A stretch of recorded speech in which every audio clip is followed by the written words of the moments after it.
name is Sueling Ching, and it is my honor to be the President and CEO of the Ottawa Board of Trade. Welcome to our segment, the Ottawa Business Matters, as we try to engage our constituents and our politicians in a meaningful dialogue entering the federal election for 2021. Today, we are pleased to be meeting with Angella MacEwan for the NDP Ottawa Centre candidate. And the Board of Trade mission is to be the voice of business to create a thriving business community. I'm looking forward to speaking with my colleague, David Coletto, who is the CEO and founder of Abacus Data, a leading Canadian research firm based here in Ottawa, and also a member of the Board of Directors for the Ottawa Board of Trade. Welcome, David. Great to be here. Thanks for having me, Sueling. Good to see you. Good to see you. Thank you for being here. And I know that your firm is extremely active during the election, so we're really grateful for you to be making the time to be with us today. Oh, my pleasure, and I'm really looking forward to these interviews. Yes, for sure. So now we would like to welcome Angella MacEwan. She is one of Canada's progressive economists. Angella is currently the senior economist with the Canadian Union of Public Employees, where she fights for good jobs and secure pensions for working class people. She is also the co-chair of the Trade Justice Network, a fellow with the Broadbent Institute, and a steering committee member of the Progressive Economics Forum. Growing up on a family farm in Saskatchewan Prairie, Angella knows the value and strength of community, neighbors helping each other out when times get tough, and sharing in the spoils of good years. The orientation became the bedrock for her politics, and she has dedicated her life to social progress. So please welcome Angella MacEwan. Hi, thank you, Sueling. It's nice to be here. Thank you, Angella, for making time. I know this is such a busy time for you, and we're really looking forward to this conversation in hopes of sharing some of the views of your party and how it aligns with the priorities of our Ottawa business community. So thank you so much. Well, Angella, great to see you. Thank you for joining us. I'm going to kick things off with the first question, and it's sort of the why are you running question. What are your top priorities as you seek to represent Ottawa in Parliament for the region? Yeah, I'm concerned about climate change, the impact of climate change and inequality. And so in Ottawa locally, my priorities, I see there's a deep need for affordable housing here in Ottawa, both for renters and for people, first-time home buyers, people looking to enter into that market. So what I would like to do, what's part of the NDP platform, is we're talking about building across Canada 500,000 new units of non-market housing to help house people who right now can't afford their rents and to help end the homelessness crisis. And I know that this affects businesses as well. And I've talked to local businesses who are really concerned, that their employees have somewhere affordable to live, but also they see people who need help and who need safe housing on the streets every day. And so that's something that I think is really important to everybody in Ottawa, making sure that we have that deeply affordable housing for people with the supports that they need. On the climate change front, something that I've been hearing a lot and that I'm also concerned about, the federal government owns a lot of land in and around Ottawa, and a lot of it is really a valuable green space. And so that's something kind of unique to Ottawa, that we have so many parks, so much green space along the river. And I think it's the federal government's responsibility to protect that green space and to make sure that it's available for not just people who live in Ottawa, but also people who are coming to Ottawa to visit, tourists, other Canadians, to share, because it is the capital city. So examples include, at Dow's Lake, they're looking at building a parking lot right by Dow's Lake above ground. I'd like to use federal infrastructure money to put it underground so that it maintains the park that's there, the green space that's there, but also the public bike paths that go through there and go to the Arboretum and all of that. So I think that's something that's really important, investing in protecting that green space.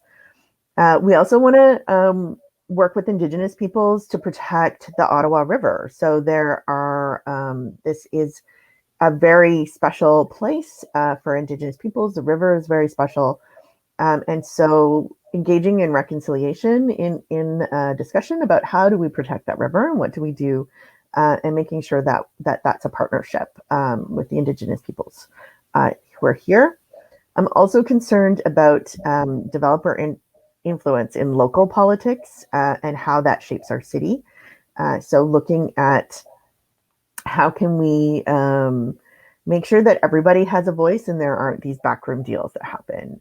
It should be more democratic and decisions about how we invest in our city. So that's partly a municipal issue, but there's also a federal role in deciding, what types of projects do we fund, what kind of rules do we set for subsidies. And I think that's really important also to work with other levels of government to make sure that our city is a vibrant space for the people who live here and the businesses that are working here. I think that kind of covers it for my real top priorities here in Ottawa. Well, transparency is important, but the other idea is making sure that we have a clear vision for what we want our city to be and how all the aspects of city building fit into that for sure. You mentioned tourism as part of the green space priority. And as you know, tourism is a huge economic driver in Ottawa and really the front door to every other form of economic development for us. But they have been the hardest hit sector as well, especially for a city like Ottawa. So I guess in general terms, what are your plans for supporting this sector? And do you support ongoing support for them? Specifically, they are asking for a tailored temporary wage and rent support for hotels, tour operators, convention centers, and festivals. Is this something that you can see would be a big part of our economic recovery plan? And what role can your government play in that? Absolutely. I think that it's so important to extend supports for that sector because it's going to take longer for them to get back on their feet. As I'm sure you know, many of these events are planned months and months in advance. And so the convention centers, the hotels that have hosted, meetings and events and all of these things, that's going to take a much longer time for it to come back up to full speed. So that sector definitely needs that wage and rent support program. The other thing that I think is so important to Ottawa is the arts and culture sector, and that brings tourism that has associated jobs and economic activity around it. So we want to ensure that those artists, wherever they are in Canada, that they are able to earn a decent living and that they're supported so that it's easier for them to come back. What we've been hearing from people actually is that a lot of those artists had to go and get a 9-to-5 job during the pandemic. And so they're not able to tour on a part-time basis, right? So they're going to have to wait until there's more work available to transition back to being an artist. We really want to support that arts and culture sector here in Ottawa. And that's, I think, really critical to getting tourism here back up. And the support for the businesses in that sector is extremely important, but the planning as well for marketing Canada as a destination for the visitor economy, especially for conventions, they actually happen years in advance. And so we need to be prepared to say how we're going to keep people safe, how we're going to attract them here for sure. So thanks, Angela. Angela, beyond tourism, Ottawa is also known for its tech hub and the innovation economy, particularly out in Canada, but in other parts of the city, we've got great universities, we've got a skilled workforce, and there are many in that community who feel that Canada's falling behind its peers around the world, that our innovation policy isn't allowing us to keep up. From your perspective, and how you see an NDP government or MDP MPs in Parliament influencing public policy, what do you think the federal government can do to help accelerate growth in the tech sector and really build off the foundation that we have here in Ottawa, in high tech and other related sectors? Yeah, so I think that continued support for post-secondary education, you mentioned, we have great universities. So continuing to support those students, making sure that we have affordable housing in the area so that people can afford to live here, so that those talented students that we're creating can stay in Ottawa and live here, and hiring bonuses, those will all help here. But we also want to help launch a Canadian startup culture.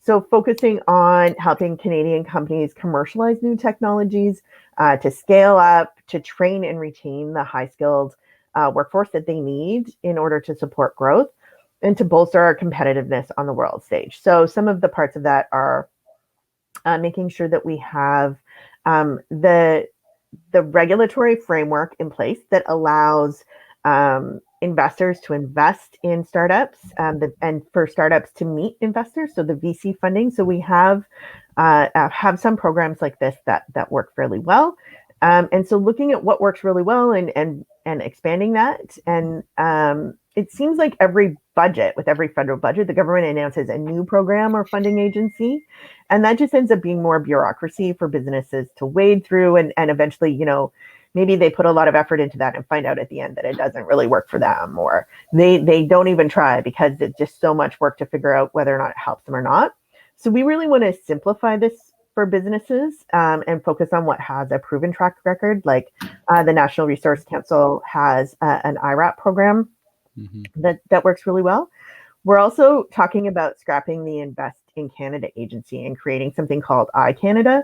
So that would be a one-stop shop inside the federal government to help attract investors to Canada and turn tech companies' plans into a reality. So we really want to simplify that, get rid of all of the multitude of different options for people that's just impossible to navigate, and I think that will make a big difference as well for tech.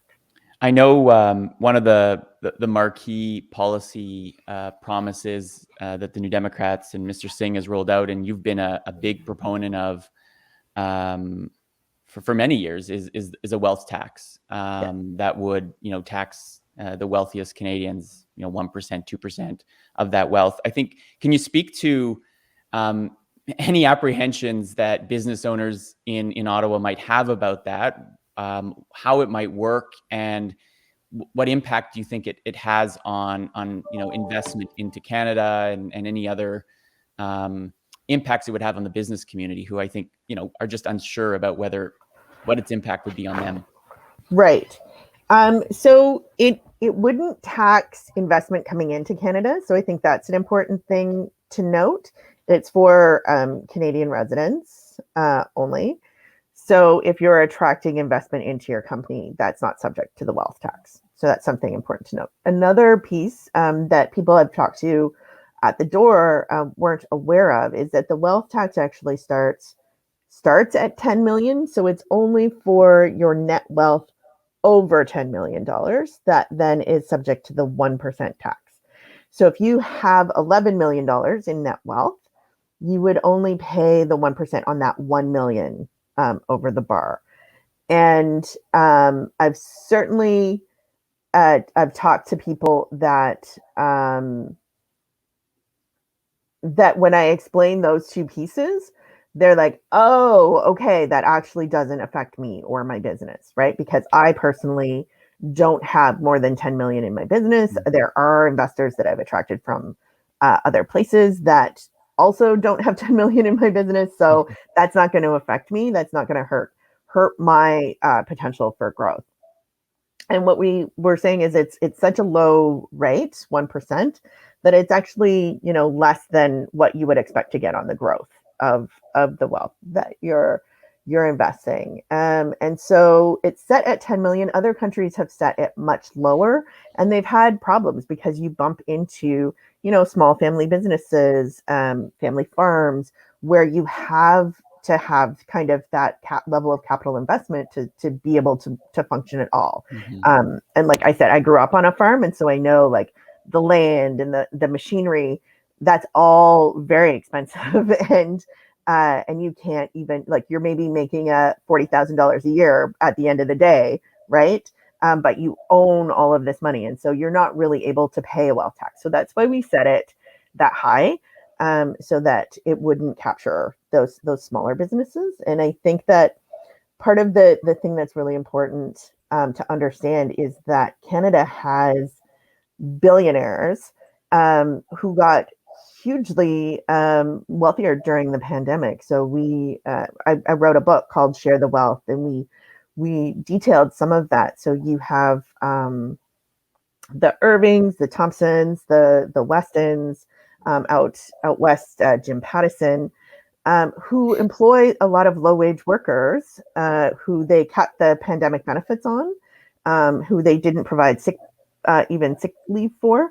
And their wealth grew by billions of dollars throughout the pandemic. And so that's not the experience of most businesses. That's a very limited number of people who had that experience. And I think it's only fair to ask those people who benefited so much during the pandemic through no, special hard work or investment of their own, that they help pay for the recovery for some of the smaller businesses who sacrificed so much to keep us healthy through the pandemic, right? So many of Ottawa's businesses really had no option but to close, right? And so we need to support them as they come back.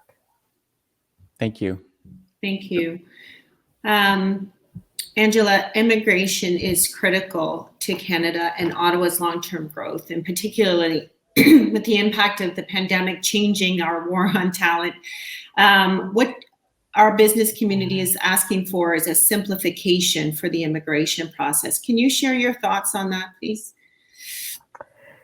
Yeah, I have experienced this with friends and colleagues who it's incredibly difficult, and if one partner gets a job here, to bring his or her other partner to Canada and get citizenship, it's a really complicated and lengthy process. And so I think that the NDP thinks that our immigration system should be accountable to Canadians and rooted in our values of fairness and respect and dignity. And we know that immigrants strengthen our country. And so we believe in a Canada where newcomers can rely on a fair process, and one that doesn't separate them from their loved ones for years because of these backlogs. So we do want to make sure that our immigration policies meet Canada's labor force needs, recognize people's experiences and contributions. Lots of times when people come to Canada, it's very difficult for them to get recognition of their professional qualifications. So we need to work with the provinces on that to address the gaps in recognizing qualifications, settlement services, language services, and I think that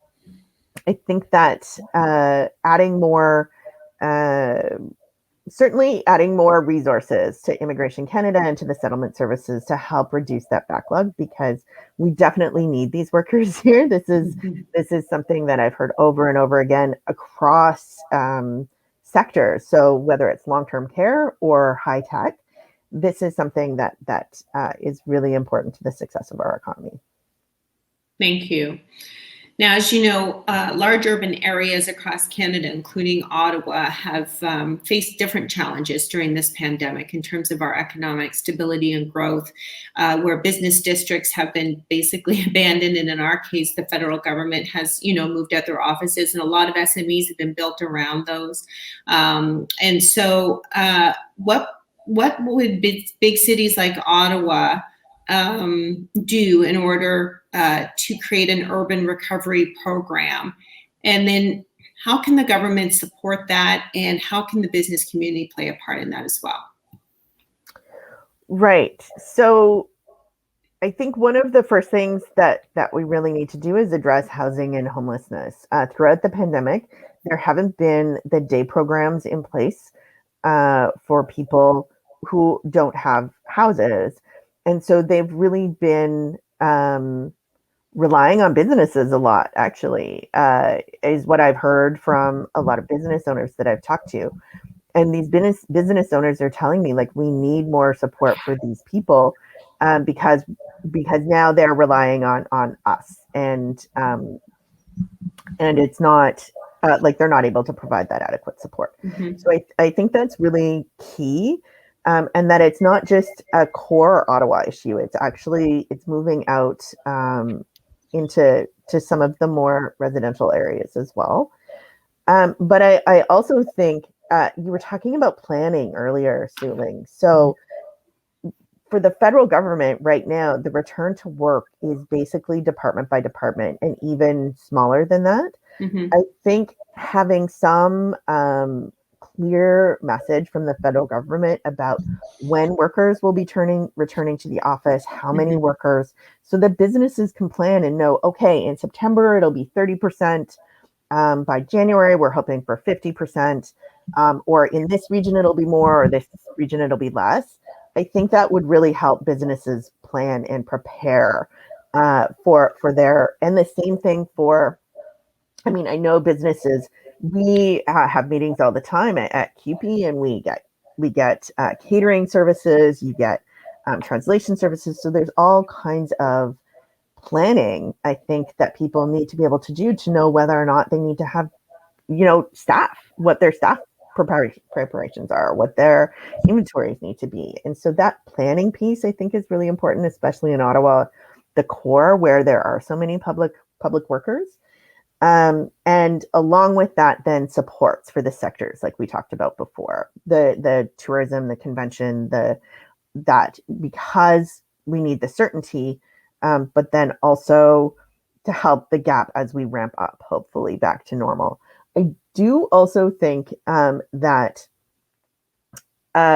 ensuring as many people are vaccinated as possible will help businesses come back to normal, because if we have that vaccine certification program, which I think Ontario is supposed to be announcing soon, then people will feel more comfortable going to work, and people will feel more comfortable taking public transit and going to restaurants, because they know the people around them are vaccinated. So I think that that certainty is also really important for supporting businesses in coming back from the pandemic. And then finally, I think working with the city to create outdoor space, because I do think we still are in a position where people are worried about the Delta variant, and how can we, and we've seen some of this happening through the pandemic, where streets are blocked off during certain times and businesses are using more of the sidewalk. And so figuring out how we can make that work for businesses. And one other piece, getting people to businesses. So can we have free transit? Can we subsidize transit so it's easier for people to get to where they're going? And because transit in Ottawa is so expensive, it's actually prohibitive, especially if you're worried about the virus as well. So I think making transit free, that can help the business community. And I think if the just consulting and hearing what barriers are businesses facing, so that we can help address it. Because if we don't have that communication, if we don't have that transparency, then we're going to be putting the wrong thing in place, because we're making assumptions about what it is that businesses are facing. Yeah, and I appreciate what you're saying, because the government and the business district is a built-in market for these businesses. Yeah. And so if there was a clear communication from the government, not just about, creating certainty and planning, but at this point, frankly, giving some hope to businesses that sometime soon the government is making a commitment, and that they should keep going and using the supports in order to stay in business, because the change is coming. And then the other thing is yes, Ontario is going to announce something soon, but we were really looking for a national system so that we could integrate international as well as domestic travel into our plans as soon as possible. So thank you for that. I've got a few rapid fire questions for you, Angela. And then we can expand on them in a minute, but 3 specific projects that are pretty important to members of the Ottawa Board of Trade, for the community more broadly. Would you and does the NDP support federal funding for, and I'll just get you to say yes or no first, Phase 3 of Ottawa's light rail transit system? Yes. How about federal funding for the Byward Market revitalization plan? Yes. And what about federal funding for the LeBreton Flats redevelopment? Yes. All right. Given that LeBreton Flats is in your the constituency that you're seeking to represent, do you have any thoughts on that project in particular and the process that it's taken to this point? Sure. So one of my concerns is affordable housing. And so I would like to see some proportion of the development there preserved for truly affordable housing. The CMHC right now is using a bar 30% of median household income in Ottawa, which is like $30,000 a year in rent, which is not affordable for somebody who is, working in downtown in a minimum wage or near minimum wage job. So if we could have some affordable housing for people who are starting off their careers in that area, I think that would be really useful. There's also a community benefits association that's working to get community benefits recognized and integrated into that planning. I know in other places, community benefits agreements have worked really well to actually meet the needs of the community and to provide sort of more thought and consideration into the overall design of the program. And so I think that that's a really good idea for LeBreton Flats as well. Great. Thank you so much. So David, did you have any other questions for Angela, or should I get to the last we have? Maybe I do have one more, Mm-hmm. I think, and this is a little off of what we talked about, Angela, but as you're well aware, the New Democrats often face resistance from the business community who don't necessarily, at least perceptually, feel that the party, is aligned with a lot of their interests. Maybe you could, give us some insight. You're an economist. You think about the macroeconomic, microeconomic picture. Maybe help our members think about, how the NDP actually might be a good thing for the business community. From make a pitch that counters that narrative a little bit.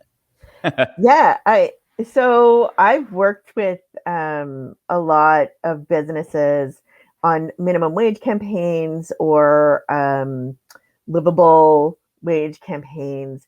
And there are lots of businesses that actually are really concerned about that because they recognize that if workers are in the area have enough money that they can meet their basic needs, then they have that money to be able to spend in the local community. So the example that I think it was Paul Krugman used is, if the barista has enough money to make a minimum wage, to meet her needs, and she has a little extra money left over, then she might go and do yoga at the yoga company. And if the people teaching yoga have enough money, like they're paid a fair wage, then they'll go and get some more coffee from the coffee shop. And so that's something that one of the reasons as an economist that I focus on that wealth redistribution or ensuring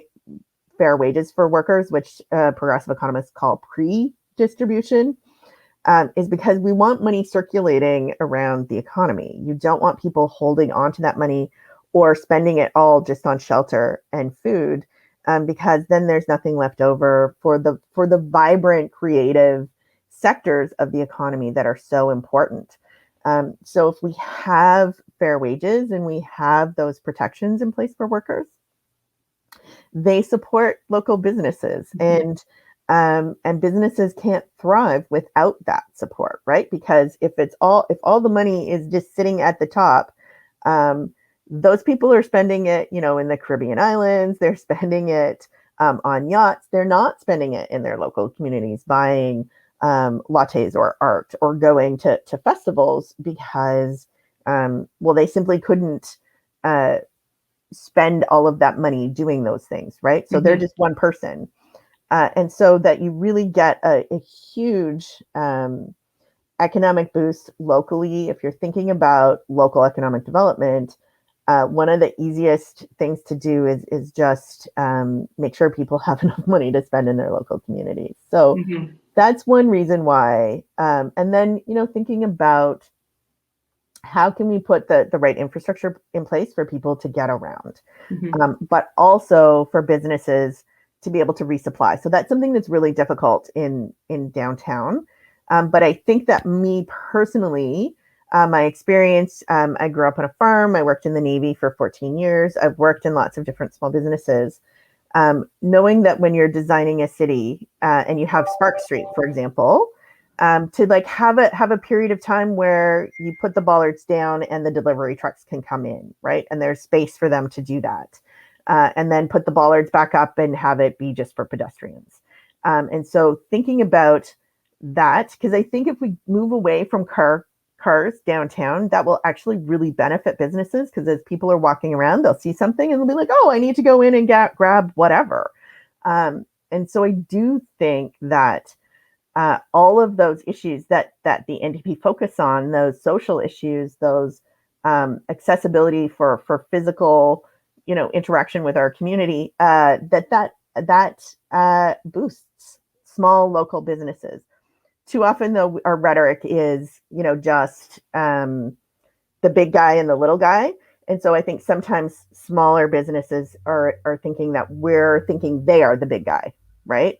But that's not who we're focused on, especially when we're talking about tax the rich. We're focused on truly unfair things. So Loblaws got $12 million for new fridges.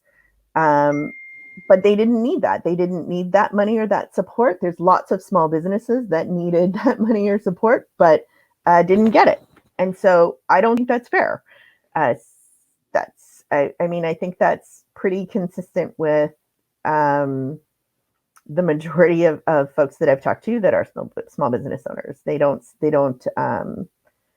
They see the big guys getting a lot of subsidies, a lot of programs that work for them, because the big guys have lobbyists that are constantly whispering in the ears of policymakers. Thank you. And thanks for asking that question, David. I think that's pretty aligned with the last question we had in mind. So if I could just say, Angela, we're at our time. If you just want to give us a one-liner on why the business community would support your party. Just a short marketing. I think we want to make life easier for Canadians. And small business owners are Canadians, and they deal with a lot of different issues. And so we want to make life easier. We want to simplify how you interact with government. We don't want to compete with you. We want to provide the infrastructure that you need. And so clarify that role between business and government. What is it that you need from us that will make your life easier? Right. And I think that's really the message that we want to get across. Well, and we support that idea that it's government's role to create the environment, and then businesses will drive our economy for sure. So, David, do you have any final thoughts before I wrap up? No, I just to say thanks, Angela, for spending some time with us. Really, really helpful feedback, and good luck on the rest of the campaign trail there. Thank you so much. I really enjoyed chatting with you both. Thank you, Angela. So this is one of 4 segments that David and I are doing during the election to try and help inform voters. So we encourage you to stay informed, to be active in this election, and to vote for the future of Ottawa. We'll see you again soon.